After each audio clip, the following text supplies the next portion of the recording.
देखिए, सबसे पहले सर्वप्रथम हम स्वर्गीय प्रभात कौर जी को हम श्रद्धांजलि अर्पित करते हैं। जो हमारे रमन जी की धर्मपत्नी, उनका एक अनटाइमली डेथ जिसको हम कहेंगे, ऐसे एक बड़े शोक पूरे इलाके ने माना, एक दुख की पूरी इलाके में लहर हुई। और इस अवसर पे हम यही ईश्वर से प्रार्थना करते हैं कि इस परिवार को इस दुख की घड़ी को सहने की ताकत दे और अपने श्री चरणों में दिवंगत आत्मा को स्थान दे ईश्वर। ये हम ईश्वर से प्रार्थना करते हैं। रमन जी कांग्रेस पार्टी के लिए हमारे एक स्तंभ हैं। बहुत अच्छा अभी आपने देखा प्रदर्शन रहा विधानसभा चुनाव में यमुनानगर में, पिछली बार के मुकाबले कई गुना मतों में बढ़ोतरी हुई। और अच्छी मेहनत करी पूरी टीम ने रमन जी के नेतृत्व में और हमारे सांसद वरुण जी के मार्गदर्शन से बड़ी अच्छी बढ़ोतरी रही थी। और एक बार लग भी रहा था कि चुनाव में आगे कांग्रेस दिखाई दे रही थी, लेकिन आपको पता ही है कि भाजपा ने हर तरह के हथकंडों का प्रयोग किया पूरे यमुनानगर ही नहीं, पूरे हरियाणा के अंदर। तो बहरहाल आज ये इसके परिवार को ये दुख की घड़ी है इस परिवार के लिए, और हम उसके साथ संवेदना प्रकट करने के लिए यहाँ पहुँचे हैं। जहाँ तक निगम के चुनाव की बात है, कांग्रेस पार्टी ने फैसला कर लिया है कि जो हमारे कॉरपोरेशन मेयर और पार्षद, हम सिंबल पर लड़ने जा रहे हैं। ये पहले भी कांग्रेस का हमारा निर्णय रहा है। इसके साथ जो नगर परिषद और नगर पालिकाएँ हैं, उनको लेकर अलग अलग सभी नेताओं ने अपने विचार दिए हैं, जो हमारे प्रभारी हैं और जो हमारे सेक्रेटरी प्रभारी हैं, और वो लोग उस बात को लेकर जो भी निर्णय करेंगे उसके आधार से हम परिषद और पालिकाओं के मामले में आगे बढ़ेंगे। नगर निगम के मामले में हमारी प्रक्रिया बढ़ चुकी है आगे। हम निगम का चुनाव सिंबल पे लड़ेंगे और हमें पूरा विश्वास है कि बहुत अच्छा प्रदर्शन कांग्रेस पार्टी का रहेगा, क्योंकि शहरों के निवासी पूरे प्रदेश में बड़े दुखी हैं भाजपा के सरकार से।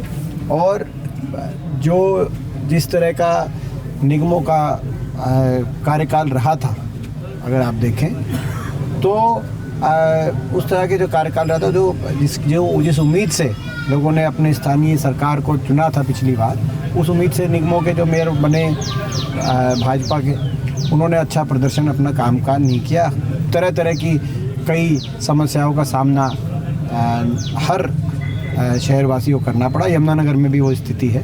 हमें विश्वास है हमारा अच्छा प्रदर्शन रहेगा। ये जब हमारी बैठक हुई थी तो ये प्रस्ताव हमने रखा था, और ये हमारा प्रस्ताव भी पारित किया था हमने दिल्ली में कि उत्तराखंड में जब निगम के चुनाव, निकाय के चुनाव बैलेट पेपर से हो सकते हैं, तो यहाँ भी हरियाणा में भी बैलेट पेपर से होने चाहिए और मशीन से नहीं होने चाहिए। क्योंकि ईवीएम की जो मशीन है, ईवीएम की मशीन पे सभी का विश्वास नहीं बन पा रहा है। देश में स्थिति ऐसी बनी है कि ईवीएम की मशीन पे सबका विश्वास नहीं बन पा रहा है। इसीलिए ये जो चुनाव है, उत्तराखंड के चुनाव भी अभी हुए, वहाँ भी भाजपा की सरकार है, वहाँ ये चुनाव बैलेट पेपर से हुआ। हरियाणा में भी निकाय चुनाव बैलेट पेपर से कराए। हरियाणा के चुनाव अधिकारी, उनके पास हमारा एक कांग्रेस का भी डेलीगेशन भी जाएगा, मिलेगा। और दूसरी जो बात हमारी आई है, जो हमने प्रस्ताव जिसका पारित किया, कि निगमों में जो एससी रिजर्व सीट्स थी, उनकी संख्या को घटाया गया है। भाजपा पूरी तरीके से ऐसी समाज विरोधी मानसिकता भारतीय जनता पार्टी की है, ये सब जानते हैं। और निगमों में जो ये, क्योंकि 2012 से शुरू हुए थे चुनाव निगमों वाले, तो 2012 में जो पूर्ववर्ती कांग्रेस की सरकार थी, उस समय ये जो सीटें निर्धारित की गई थी एससी समाज के लिए, रिजर्व सीट्स, उन एससी रिजर्व सीट्स में को घटाया गया है। जबकि जनसंख्या बड़ी है, हर निगम में अगर आप देखें, क्योंकि शहर से बहुत बड़ी, उस शहर में गांव से बहुत बड़ी संख्या में एससी समाज के लोग भी आए हैं, तो उनकी संख्या बड़ी है, लेकिन उनकी सीटों को, रिजर्व सीटों को घटाया गया। जितनी सी हर लगभग कॉरपोरेशन में यही हाल है। तो ये एक अच्छी उदाहरण भाजपा ने दिया। ऐसी समाज की जो सीटें घटाई हैं रिजर्व, उसको लेकर हमने एक विरोध का भी कांग्रेस ने, हमने एक प्रस्ताव उस दिन पारित किया, और इसको लेकर भी हम मुख्य चुनाव अधिकारी को मिलेंगे और अपनी आपत्ति व्यक्त करेंगे। ऐसी सीट होनी चाहिए जो पूर्ववर्ती सरकार में, कांग्रेस सरकार में 2012 में जितनी हर निगम में ऐसी रिजर्व सीट्स थी जिन वार्ड्स की, कम से कम उतनी सीट होनी चाहिए। उससे कम जो सीटें जो हैं ये अच्छा नहीं है। सर कब ये जो भी प्रक्रिया है हमारी चलेगी। सर अभी जो कल दिल्ली कांग्रेस का प्रदर्शन रहा, या मुख्यमंत्री हरियाणा नायब सैनी आज दूसरी बार जलेबी तल के खिला रहे अपने वर्करों को। देखिए वो केवल जलेबी नहीं खिलाएं, वो काम भी करें अपने वर्कर्स की।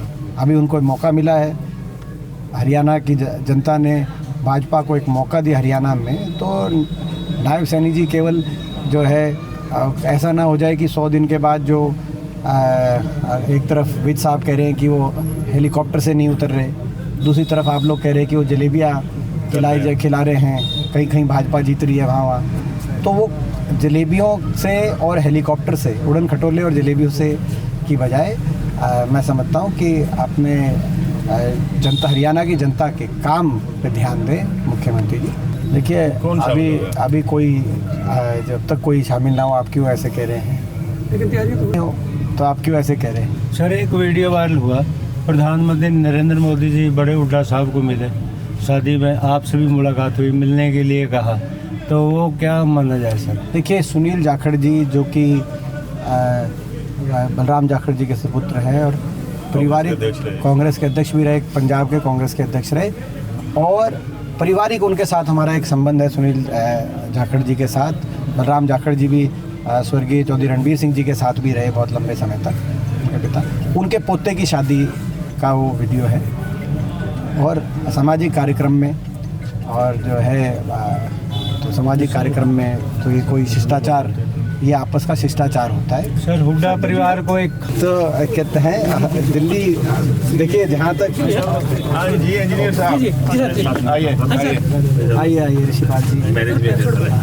हाँ नहीं, अधिकतर मैं समझता हूँ कि दिल्ली में निश्चित तौर से जो कांग्रेस की जो आशाएं थी उनके अनुरूप नतीजा नहीं आया है।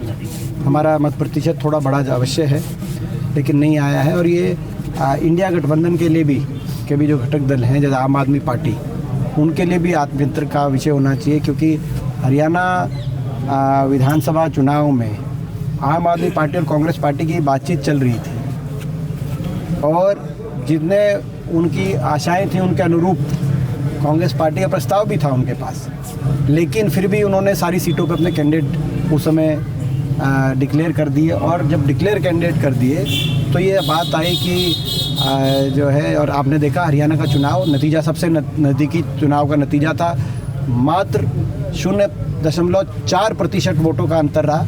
कांग्रेस की 39.5% वोट आई हरियाणा में, और बीजेपी की 39.9% वोट आई, यानी कि आधे % से भी कम का वोटों का फासला, जो कि देश में सबसे नज़दीकी चुनाव आज तक का विधानसभा का हरियाणा में देखने को मिला। तो ऐसा आम आदमी पार्टी के बारे में उस समय धारणा बनी कि भाजपा को मदद पहुंचाने के लिए कैंडिडेट उतारे गए हैं। तो ये मैं समझता हूँ उनके लिए भी आत्ममंथन का एक विषय होना चाहिए कि इंडिया के गठबंधन के जो घटक दल हैं वो कहीं ना कहीं जो है इस बात से मुझे लगता है उनके लिए भी आत्मचिंतन होगा। जैसे पार्टी की वोटों मिलाई जाती तो शायद नतीजे कुछ और ही होते। तो आप वो दिल्ली की बात कह रहे हैं जी, ये तो मैं हरियाणा की भी कह सकता हूँ ना, जो मैंने कहा आपको।